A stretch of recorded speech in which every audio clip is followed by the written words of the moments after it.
عليكم. ان شاء الله في هذا الفيديو غادي نخدموا ان اكزامان دو ميكرو ايكونومي 2020 جروب ا اي سي. دونك نبداو بليكسيرسيس. عندنا ليتوليتي كتساوي 3x1 أس 1 على 3 مضروبه في x2 أس 2 على 3. السؤال الاول قال لك ديتيرميني ليكيليبر دو كونسوماتور. شنو كنعرفو حنايا اي ليكيليبر؟ عندنا تي ام اس كتساوي ناقص ليتوليتي مارجينال ديال اكس 1 على ليتوليتي مارجينال ديال اكس 2 كتساوي ناقص بي ديال بيان 1 على لو بري ديال بيان 2. شنو عطاتيني ناقص او بريم اكس على او بريم اكس 2 كتساوي ناقص بي على بي 2. غنختزلو ناقص مع ناقص وغنبداو نحسبو لي زيتوليتي مارجينال. لوتيليتي مارجينال ديال اكس واحد يعني اي بريم ديال اكس واحد غنعملو الاشتقاق ديال اي بارابور ا اكس واحد، يعني كلشي غنخليه في بلاصتو و اكس واحد هو اللي غنعملو الاشتقاق حيت عندنا الضرب. شنو عطاتيني 3 كنخليها مضروبه 1 على 3 كيهبط مضروبه في اكس واحد أس 1 على 3 ناقص 1 مضروبه في اكس 2 أس 2 على 3 على لوتيليتي مارجينال ديال اكس 2 كنعملو اشتقاق بالنسبه ل اكس 2.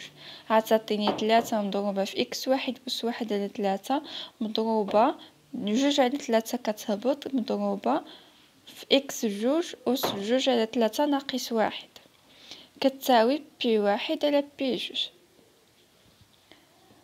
3 كتختزل لي 3 مضروبه في 1 على 3 يعني هي 1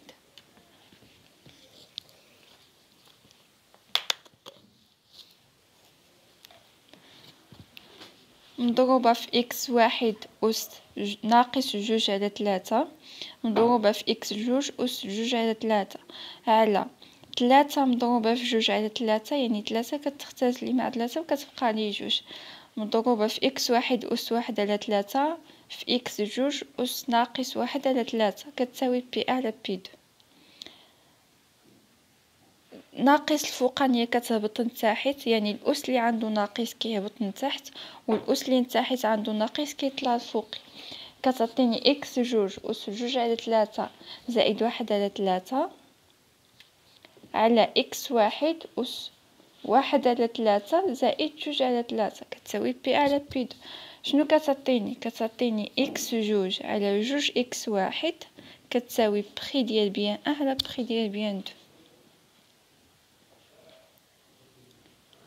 وانا دابا خصني نجبر اكس 2 بدلالة اكس واحد، يعني هاد 2 اكس واحد غنطلع الفوقي. غتعطيني اكس 2 كتساوي 2 بي ا على بي 2 مضروبه في اكس واحد، وهذا هو اللي كيتسمى شومان ديكسبونسيون او لا كورب كونسوماسيون ريفوني. يعني مثلا الا طاح لكم السؤال ديتيرميني شومان ديكسبونسيون كتعمل هاد الخطوات اللي عملت انا وكتوقف في هاد العلاقه هادي اكس واحد بدلاله اكس ا او لا اكس واحد اكس 2 بدلاله اكس ا او لا اكس 1 بدلاله اكس 2. دونك كنكملو في ديتيرميناسيون ديال ليكيليبر دو كونسوماتور. عندنا كونترانت بيدجيتير كتساوي ار كتساوي بي دو بيان 1 مضروبه في اكس واحد زائد بي 2 في اكس 2. غنعوضو اكس 2 بالقيمه ديالها اللي هي 2 بي واحد على بي 2 اكس واحد. عطاتيني ار كتساوي بي واحد في اكس 1 زائد بي 2 مضروبه في 2 بي على بي 2 في اكس واحد. غنختزل بي 2 مع بي 2 عطاتيني بي ا اكس 1 زائد 2 بي ا اكس 1 حيت مشات لي واحد بي 2 مع بي 2. عطاتيني ار كتساوي 3 بي واحد مضروبه في اكس واحد، يعني اكس اطوال اكس اوبتيمال هي ار على 3 بي واحد.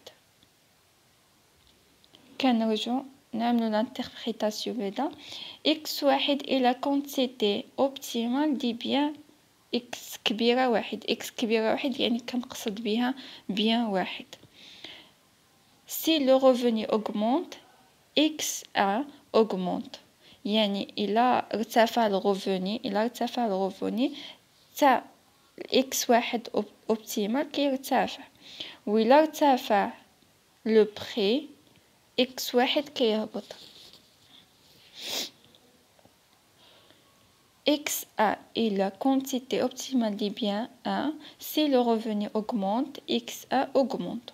Ou si le revenu augmente, XA diminue. يعني إذا الثمن ارتفع الكمية كتنقص.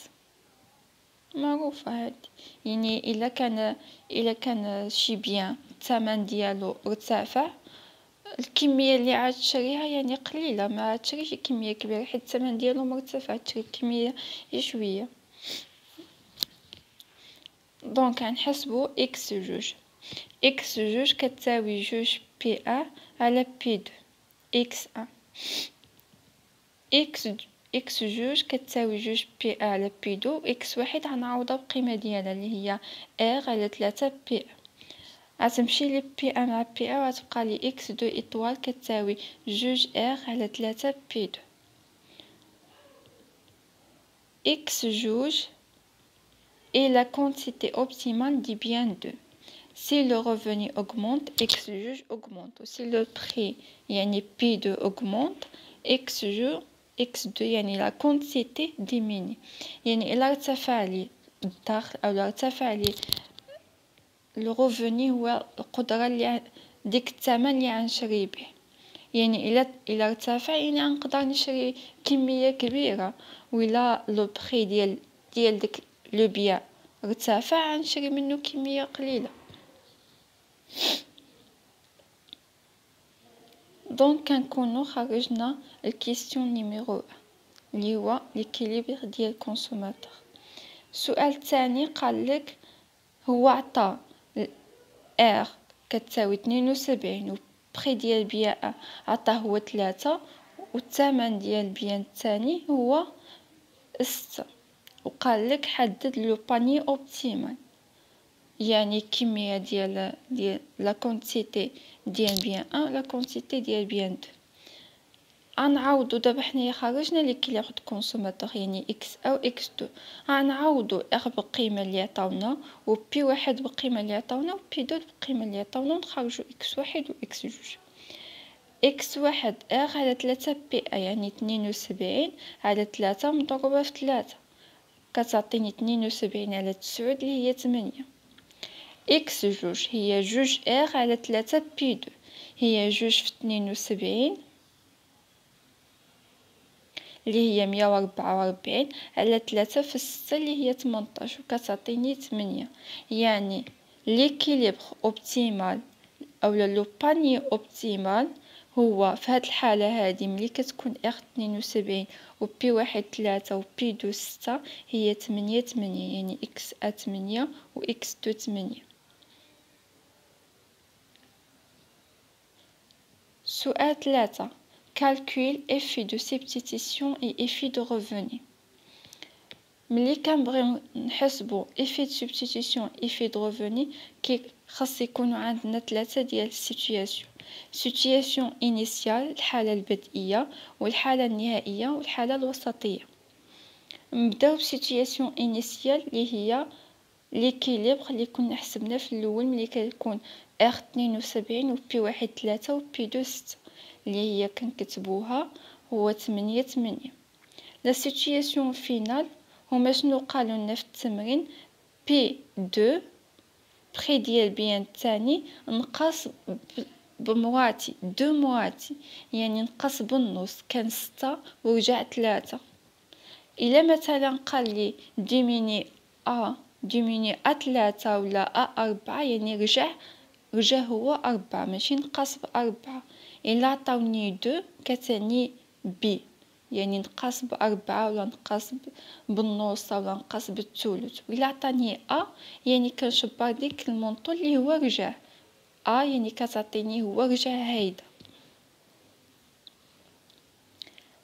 بي 2 هما في التمرين قالوا لنا نقص دو مواتي يعني نقص بالنص يعني هو كان 6 بري دو بيان 2 كان 6 ورجع 3 و بي او و ار بقاو كيف ما هما. غنحسبو إكس واحد و إكس جوج. إكس واحد عندنا إغ على 3 بي أ و إكس جوج عندنا جوج إغ على 3 بي دو، يعني إغ إكس واحد عطاتني 8 حيتاش متبدلتش، و إكس جوج عطاتني 16. يعني لو باني اللي رجعلي دابا هو 8 16.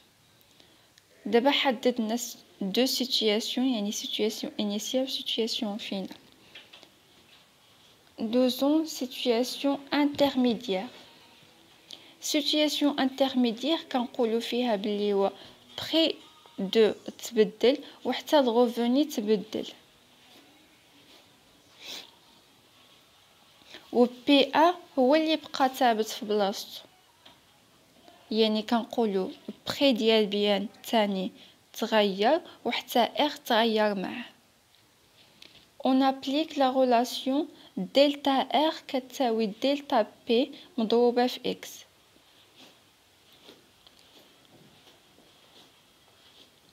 ومادام لو بري دو بيان دو هو اللي تشونجا كتعطيني دلتا R كتساوي دلتا P2 مضروبة في X2، و X2 كنقصد بها X2 انيسيال الأولى.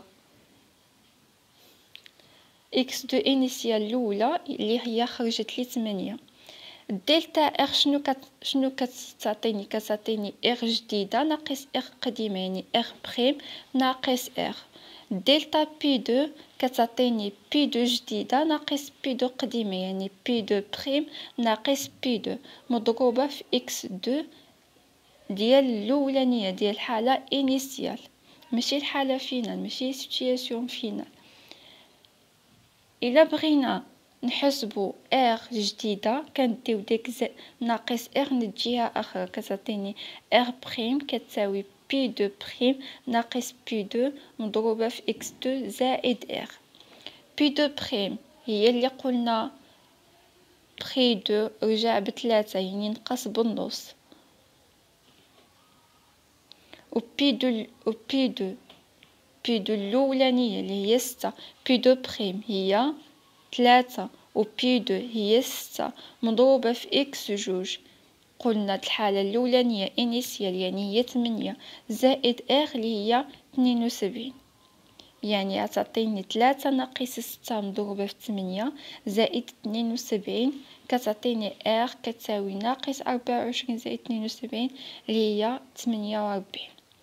ملي خرجنا إغ بريم 48 و بي 2 بريم هي 3 و بي ا كتبقى بي ا، كنرجعو نحسبو لو بانيي انترميديير اللي غنحتاجوه باش نحددو ايفي دو سبستيتيسيون ايفي دو ريفوني.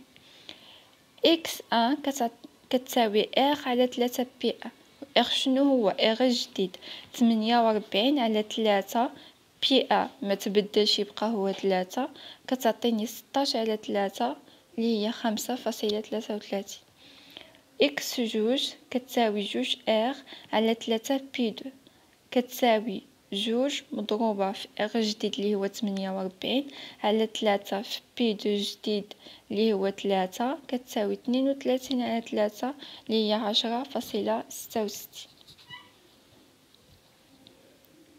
وكيكون لو بانيي في لا سيتوياسيون لو باني اوبتيمال في لا سيتوياسيون انترميديير اللي كيتبدل فيها بي 2 وحتى ار هو 5.33 و 10.66. كنكتبوهم حدا بعضيتهم. سيتوياسيون انيسيال هو 8 سيتوياسيون انترميديير 5.33 10.66 سيتوياسيون فينال 8 16. قالوا لنا ديتيرميني l'effet de substitution et effet de revenu ديال les deux biens، يعني غنعملو effet de substitution effet de revenu ديال xa و effet de substitution effet de revenu ديال x2 x1. effet de substitution ديال xa كنعملو xa الحالة انترميديير ناقص x1 ديال الحالة إنيسيال، يعني غتعطيني هاد 5.33 ناقص إكس الأولانية اللي هي 8.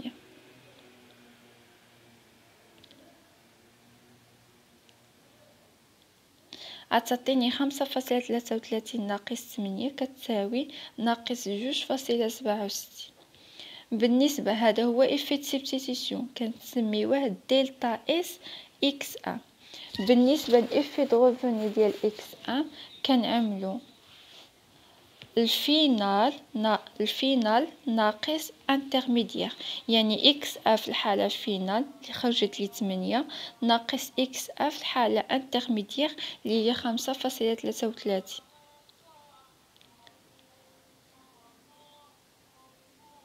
كتعطيني 8 ناقص 5.33 كتساوي 2.67. ولي في توتال يعني لي في ديال اكس ان كتساوي افي سبستيتيسيون زائد افي ديال غوفوني ناقص 2.67 زائد 2.67 اللي هي 0. بالنسبة ل اكس ان يعني البري ماشي هو اللي يتبدل عليها، خرجت لي 0. ننتقلوا ل اكس 2 كنعملو نفس الحاجة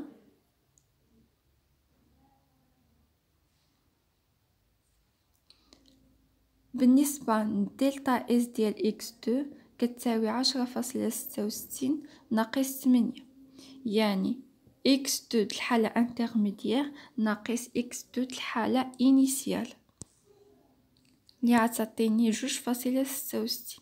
وبالنسبة لدلتا ار اللي هي اكس 2 ديال الحالة فينال اللي هي 16 ناقص اكس 2 الحالة انترميديير اللي هي 10.66 كتساوي 5.34. واللي في التوتال هو افي ديال سبستيتيسيون زائد افي دو ريفوني اللي هو 2.66 زائد 5.34 اللي كتساوي لي 8. ندوزو للغرافيك. الجرافيك ديالنا كيكون مرسوم على هذا الشكل. عندنا يعني اكس ا هما الافاصيل و اكس 2 هما الاراتب. كنرسمو واحد كورب دانديفيرونس هو هذا وهذا، يعني التحتاني كنمثلو فيه الحالة انيسيال يعني 8 وكنشوفو هو لوبتيمال ديال الحالة انيسيال اللي كتعطيني هاد النقطة هادي.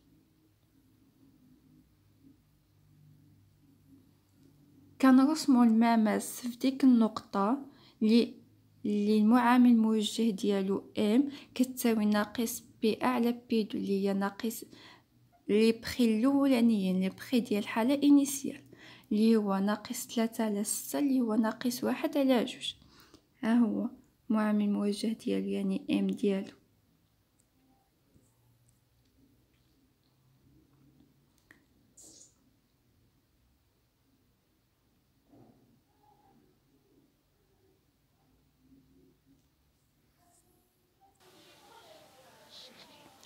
غنكملو بالنسبة للحالة انترميديير كنرسمو لو باني اوبتيمال ديال على لا ميم كورب دانديفيرونس اللي هو اكس 1 5.33 و اكس 2 10.66. ها هو لو باني اوبتيمال فهاد النقطة هادي.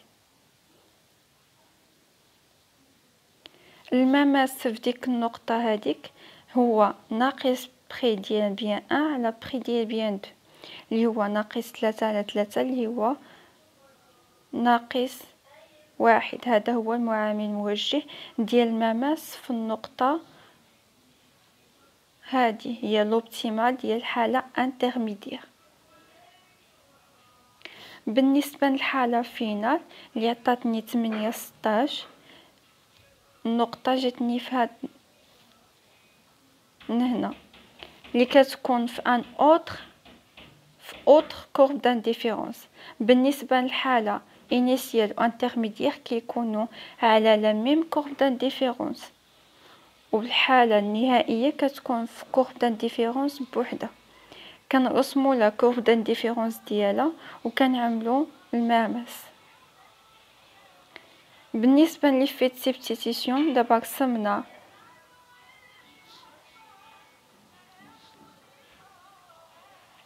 رسمنا لوبتيمال الحالة البدئية والوسطية والنهائية، يعني initial وانترميدير و final. بالنسبة للدلتا اس يعني ليفي دو سبستيتيسيون هي أنا رسمتو من هنا. إفي دو سبستيتيسيون ديال إكس هو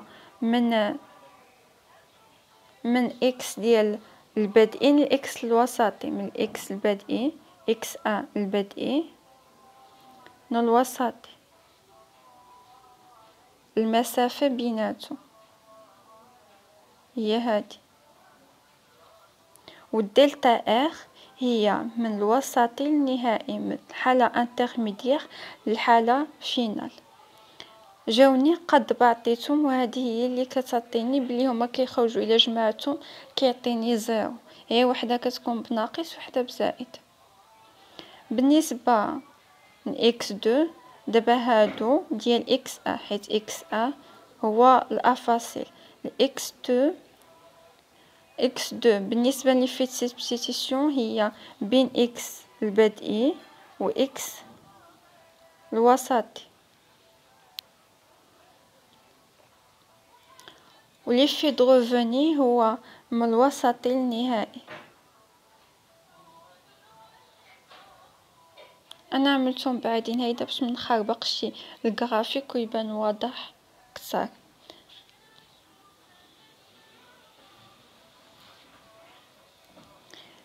السؤال 4 قالك l'élasticité revenue pour les deux biens. Pour x1, pour le bien 1, l'élasticité revenue كتعطيني dérivée de x1 par rapport à r مضروبة في r على x1.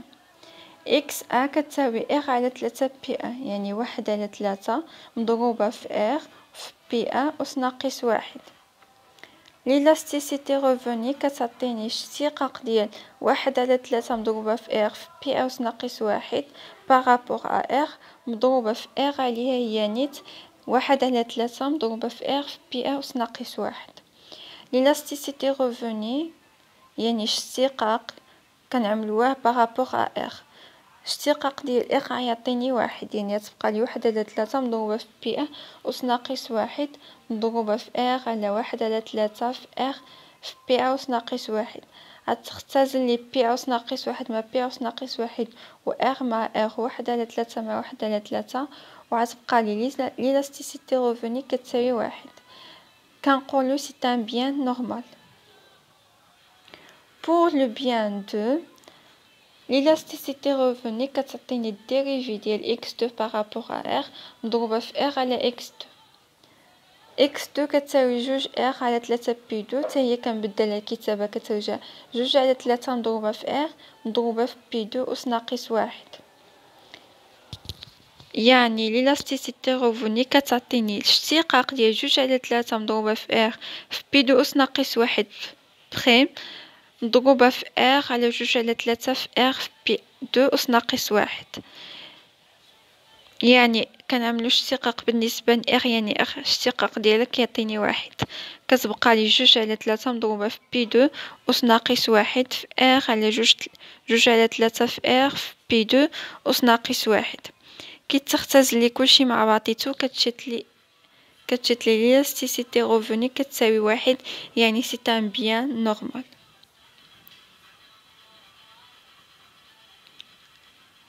هذا كان هو السؤال 3 ماشي 4. و4 قالك calculer l'élasticité pris pour les deux biens. pour x1 l'élasticité pris كتساوي dérivée ديال x1 par rapport à p1 مضروبة في p1 على x1. x قلنا كتساوي ملي كنبدلو ليها الكتابة كترجعنا 1 على 3 في r في p1 أس ناقص 1. يعني اشتقاق ديال 1 على 3 في r في p أس ناقص 1 مضروبة في p على 1 على 3 في r في p أس ناقص 1. 1 على 3 في r كيبقى، واشتقاق ديال p أس ناقص 1 كيهبط ناقص 1 مضروبة في p أس ناقص 2 في p على 1 على 3 في r في p أس ناقص 1. كتختزلي 1 على 3 مع 1 على 3 و r مع r كتبقى لي ناقص بي أ أس ناقص جوج مضروبة في واحد على بي أ أس ناقص جوج. بي أ اللي الفوق هبطتها لتحت ورجعتها بي أ أس ناقص جوج، اللي عتعطيني في الآخر ليلاستيسيتي بري كتساوي ناقص واحد.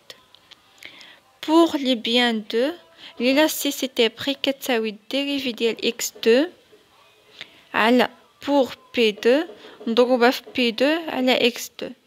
إكس دو كتساوي جوج على تلاتة في إر في بي دو أس ناقص واحد، يعني اشتقاق ديال جوج على تلاتة في إر في بي دو أس ناقص واحد مضروبة في بي دو على جوج على تلاتة في إر في بي دو أس ناقص واحد.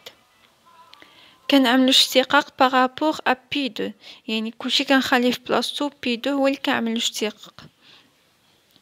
جوج على تلاتة في إر مضروبة في ناقص واحد كيهبط في بي دو أس ناقص جوج، مضروبة ديك بي دو هبطتها لتحت ورجعت لي واحد على جوج على تلاتة في إر في بي دو أس ناقص جوج، وكيتختزل لي كلشي مع بعضيتو كتبقى لي ليلاستيسيتي بري كتساوي ناقص واحد. السؤال الاخراني قالك ايدونتيفي شومان ديكسبونسيون. شومان ديكسبونسيون كيف ما قلت في السؤال الاولاني هو اكس دو بدالة اكس ا ولا اكس ا بدالة اكس دو. عندنا اكس دو كتساوي جوج بي ان على بي دو اكس ا.